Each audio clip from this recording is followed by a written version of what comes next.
మీ అబ్బాయి షాక్ ఇవన్నీ నిజమైతే గనక ఖచ్చితంగా వెంటనే ఈ తప్పిదం జరగటానికి పోలీస్ ఇన్యాక్షన్ అనేది కారణం కాబట్టి లంచాలు డిమాండ్ చేస్తున్నటువంటి మీ తెలుగుదేశం నాయకులను కూడా దీంట్లో ముద్దాయిలుగా డివిజన్ ప్రెసిడెంట్ ని కూడా ముద్దాయిగా తీసుకురావాలని చెప్పి డిమాండ్ చేస్తున్నాం. ఈ లంచగొండితనం ఏ రకంగా ఏ ఊర్లో ఇంటి పన్ను మారాలంటే సొంత ఇల్లు కొనుక్కుని ఇంటి పన్ను మారాలంటే లంచం, ఇంట్లో పంపు కావాలంటే మంచం, పంపు రిపేర్ చేయాలంటే మున్సిపాలిటీ లంచం, రోడ్డు మీద వేసుకున్న పంపు రిపేర్ చేసుకోవాలంటే లంచం, టీడీపీ వాళ్ళకి పని కావాలంటే లంచం. పైనుంచి కింద దాకా నారా చంద్రబాబు నాయుడు దగ్గర నుంచి తెలుగుదేశం చిన్న కార్యకర్త దాకా లంచం లేకుండా ఎవడో పని చేయట్లేదు కదా. మీరు పోయే కాలం కాకపోతే ఏంటి ఇదంతా? మేము డిమాండ్ చేస్తున్నాం, పోలీస్ మీద స్ట్రింజెంట్ యాక్షన్ కావాలి, వీళ్ళందరినీ కూడా సస్పెండ్ చేయాలి. మొత్తం పైనుంచి కిందకి ఐజీ, ఎస్పీ, సిఐ అందరినీ కూడా సస్పెండ్ చేయమని డిమాండ్ చేస్తున్నాం.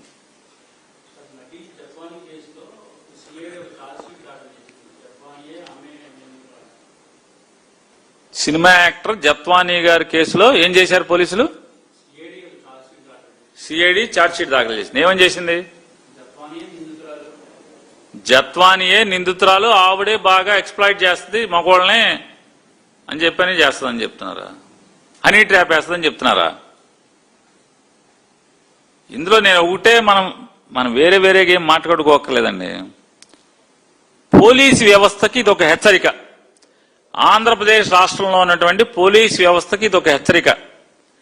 నారా చంద్రబాబు నాయుడు గారు పోలీసుల్ని అడ్డంగా వాడుకుని తప్పుడు పనులు చేయించి ఏ రకంగా వాళ్ళని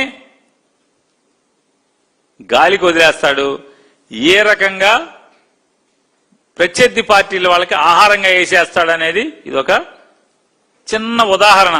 నారా చంద్రబాబుని నమ్ముకుంటే ఏమైపోతారు, శంకరగిరి మాన్యాలు ఎలా పట్టిపోతారు అనేది ఆ కేసులో ఎఫ్ఐఆర్ కట్టిన ఇన్వెస్టిగేషన్ ఆఫీసర్స్ కానీ, ఎంక్వైరీ ఆఫీసర్స్ కానీ, డీజీపీలు కానీ ఎవరెవరైతే దాంట్లో ఏలెట్టి కాలెట్టి ఏలెట్టి చూశారో, వాసన చూశారో జత్వానీ కేసులో అందరూ కూడా ఖచ్చితంగా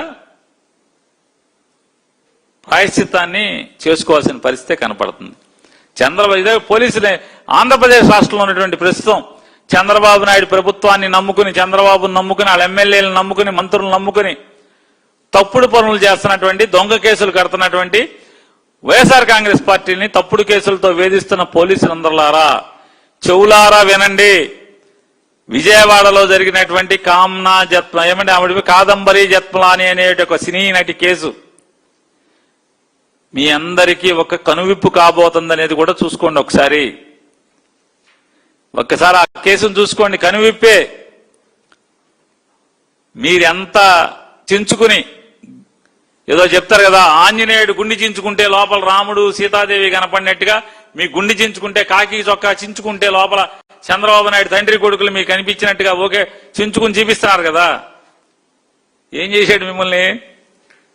ఎంత కమ్మేశాడు అనుకున్నారు? కడప స్టీల్ ఫ్యాక్టరీకి అమ్మేశాడు మిమ్మల్ని. ఎంత తీసుకున్నాడు? 300, 500? ఎంతకో అంతగా మొత్తం మీరందరూ అయిపోయారు. ఎవరెవరైతే జత్మలాని కేసులో ఆ అమ్మాయి ద్వారా అమ్మాయిని తీసుకొచ్చి కేసులు కట్టించి ఎంక్వైరీ చేసి రిపోర్ట్ ఇచ్చిన డీజీపీ, మాజీ కేసులు కట్టిన వాళ్ళు, ఎంక్వైరీ చేసిన వాళ్ళు, తోటి డీజీపీలని అరెస్ట్ చేసిన వాళ్ళు, తోటి ఎస్పీలని, తోటి ఐజీలని ముద్దాయిలు చేసిన వాళ్ళు, మీరందరికీ ముందున్న ముసళ్ళ పండగ. అది మాత్రం చంద్రబాబు నాయుడు మీ అందరికీ తేటతెల్లం చేశాడు ఇవాళ.